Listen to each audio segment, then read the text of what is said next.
Man, I really like making montages. It's kind of the way I play the game anyway, so it's kind of a cool way to showcase the beauty of the route.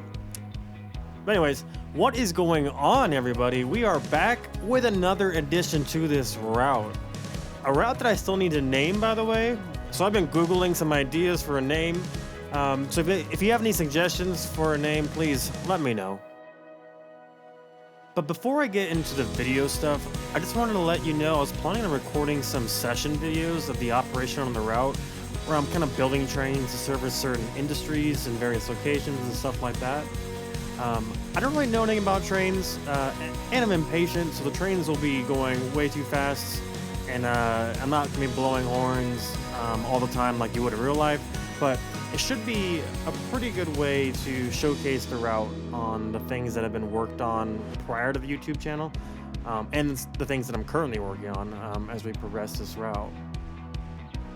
And you'll see that there's so much that needs to get done, despite me already having a good chunk of work already accomplished. So yeah, we'll service a couple industries per episode, and it'll be kind of like a living railroad, so to speak, where each episode will build off of the previous. Part of the reason why I took such a break from building in the YouTube channel was because I was having fun managing the railroad, and you'll see in the videos that we'll be jumping right into the middle of those sessions that I've been playing offline. But don't worry, it should be pretty easy to catch up. And I'll be explaining things as I go along. It should be a nice, chill, relaxing kind of video series. Alright, back to the video. So here we are working on this waste management facility, I guess, for lack of a better term, that sits right next to the golf course, which is kind of ironic. But anyways, so I'm trying to break up this asphalt texture that I'm using. It's very, very strong of a texture, for lack of a better term here. So I'm kind of just mixing some paints together, trying to figure this out. It's kind of a weird shaped area as well. I kind of struggle to kind of tie it all together and make it feel right. Even to this day, it's a little wonky in my opinion. But, you know, it's one of those scenes that you just drive the train right by. It's, you know, you're there for 10 seconds and then you're gone. So it's not a huge deal. I mean, don't get me wrong, it does look good. It's just, I couldn't quite get it to feel perfect how I wanted it in my head. But I definitely gave it the old college try. Alright, so here, trying to fill in some details, fill in the space, try to figure this out as I go along, and of course, nothing feels good to me until I add the vegetation. And it does help, for sure. And maybe because I haven't done the surrounding area, you know, on the opposite side of the tracks, maybe that's why it kind of feels a little misplaced and empty here still, but until then, it's kind of difficult to work in this spot because I put the parking lot and all that stuff a little bit too close to the tracks technically, so finding the right assets that can fit in that small of a space kind of proved a little bit annoying there, because the asset would just bleed over into the tracks or bleed over into the pavement, vice versa, or whatever. So that was kind of a slight problem to have to navigate while working on this area. You'll see that most of this area is really just dumpsters of various types, and some garbage collection trucks. So it's kind of what made it difficult to make it look interesting and make it look right. Is there's nothing really there except for those two items. But anyways, I digress.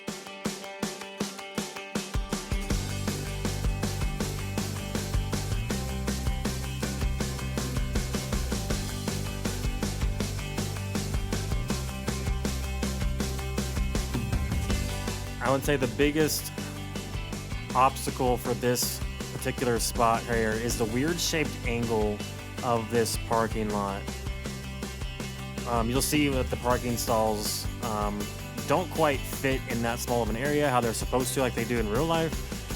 So I copied what I could and it looks really weird, so I might have to go back. I mean, not my, I definitely need to go back and figure that out and make it look more natural, even if it's not how it looks in real life. Because like I said, I base everything off of real life, but because I'm just eyeballing things, proportions might get distorted, might make things too small, too big, etc. So these are those kind of times where the distance I'm kind of just guessing is a little bit off and the angles are off, so it makes things a little bit more challenging. I can't just really copy and paste what I see in real life, but that's what you get when you don't just blindly trace it. You're just eyeballing what you see on Google Maps and kind of guessing. But I think overall I've done a pretty darn good job of capturing what I'm seeing on Google Maps, especially since I'm not just straight up tracing things, which, to be honest, I probably should be doing that. It would make my life a lot easier, I bet. But I also just don't want to make the world nearly as big as things are in real life, because then trains will take, hours to get to certain places, whereas in the game I want to take like 10 minutes to get there. So that's kind of the reason why I don't resort to just straight up tracing things. But anyways, we're finally working on the golf course section of the route, and the golf course is really simple actually. It's the biggest thing is the lake, and then you kind of sprinkle in some roads, and then kind of just call it a golf course. I'm exaggerating, of course, but it's really straightforward.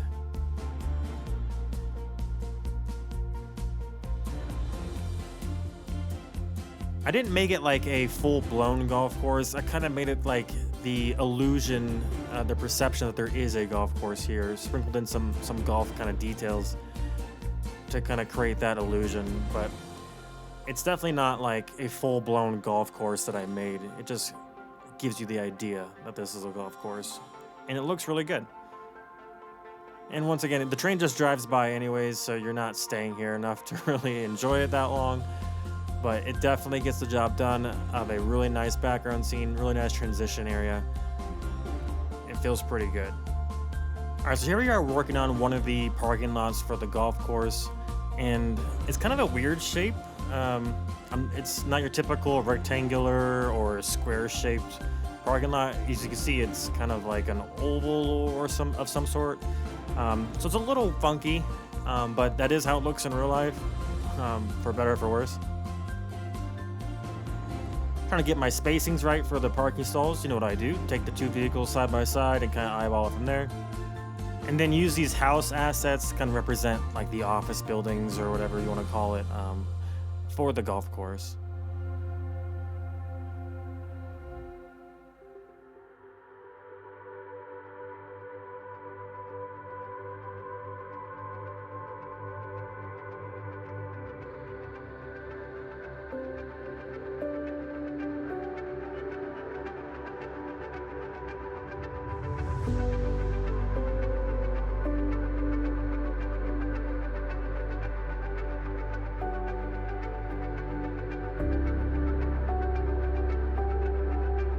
Okay, so here's one of the things that I've changed since I created the montage and recording of this video. So these sidewalk splines that I'm using are supposed to represent the pathways that you'd use with the carts and everything. But I was thinking about it after all this was said and done, and I was like, these are too narrow. It looks kind of weird, and you'll see in the montage too, it's pretty narrow. So I've since gone through and updated the sidewalk splines to a pathway that's about twice as wide, and it looks good. Like I said, I did all this after I made the montage, so we don't get to enjoy that in the clips, but it has been changed out.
I hate that I do this.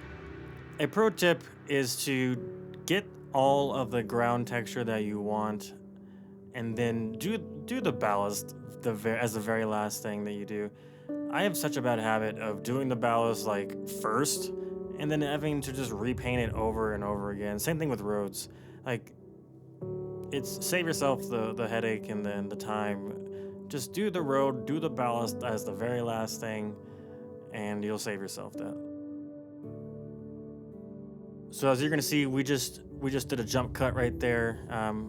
Like you saw in the last video, I just literally copy and paste various shrubbery along the route, and then rearrange it in various spots to make it look different and interesting. And that's really all I do for this whole little section of track, is just copy and paste, move things around. Also, in this video, we kind of only cover the one side of the tracks. Maybe in a future video, we'll make a part 2 to this area, because the golf course actually extends to the other side of the tracks as well. So we'll probably do a part 2 video later on, as we close out that scene on both sides of the tracks, which would be very nice to finally get done one day.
So part of the reason why I worked on creating the illusion of a golf course was because on the download station, there's really not that many great looking golf course assets. So that was kind of the problem I was facing. There's a couple good ones, but like doing all the sand traps and stuff like that, I'm not a golf guy, so I don't really know what this stuff is called, but all the big assets that would really clearly define this as a golf course, it just didn't look good. And I didn't really come up with any ideas on how to full on make this look good until actually just a couple days ago, where I was like, oh, I can just paint in the sand traps myself. And then I cut the ground out a little bit to create the depth of it, or the height of it. And it actually looks pretty good. So you don't need to use the golf assets, you can just paint in the sand traps. And here we are adding some more handicap parking spots, just anything that I can to make this come to life, fill in the gaps, fill in the visual noise spectrum, make it look like I'm trying, because sometimes there's just not much there. So I was scrounging around for ideas to things that I could do to make it look more interesting and more detailed.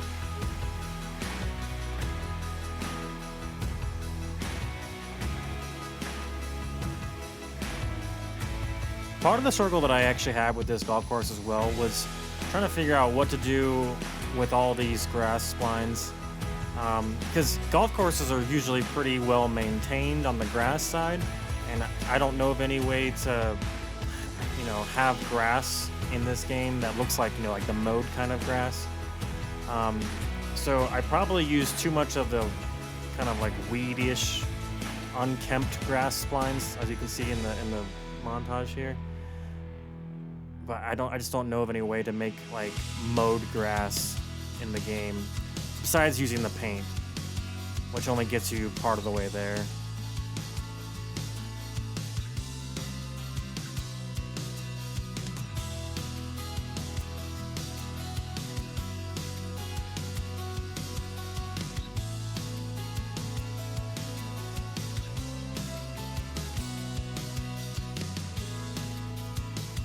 So yeah, right there, you can see that the golf cart just barely fits in that sidewalk. And at the time, it didn't really occur to me to just look for more sidewalk assets until recently. So, like I said, since the recording of all this stuff, I've swapped out to the bulk replace on all that sidewalk, and the golf carts fit. It's a little narrow still, but it's a lot better than what we're seeing on camera here.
And what's nice about this scene is that it's so big it virtually kind of connects to the high school of the last episode. So it's really, really good at connecting all those dots in those scenes.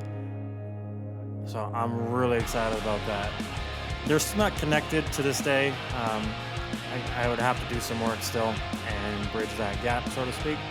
But as you saw, these scenes virtually are right next to each other, which is great. I definitely took this much further than I had to by adding all this extra water area. It's like this in real life, so I figured I would do it. It helps make things a little more interesting. I was having fun, so, why not? Nothing crazy. I just threw in the water, throwing some bridges, and painted up. But this creates a little bit more of a difference than just a circular lake or pond or whatever.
Alright, so we are approaching the end of this time lapse now, and I just want to say thank you all for watching so far as I build this up and make this look as good as I can, and watch me grow as a builder.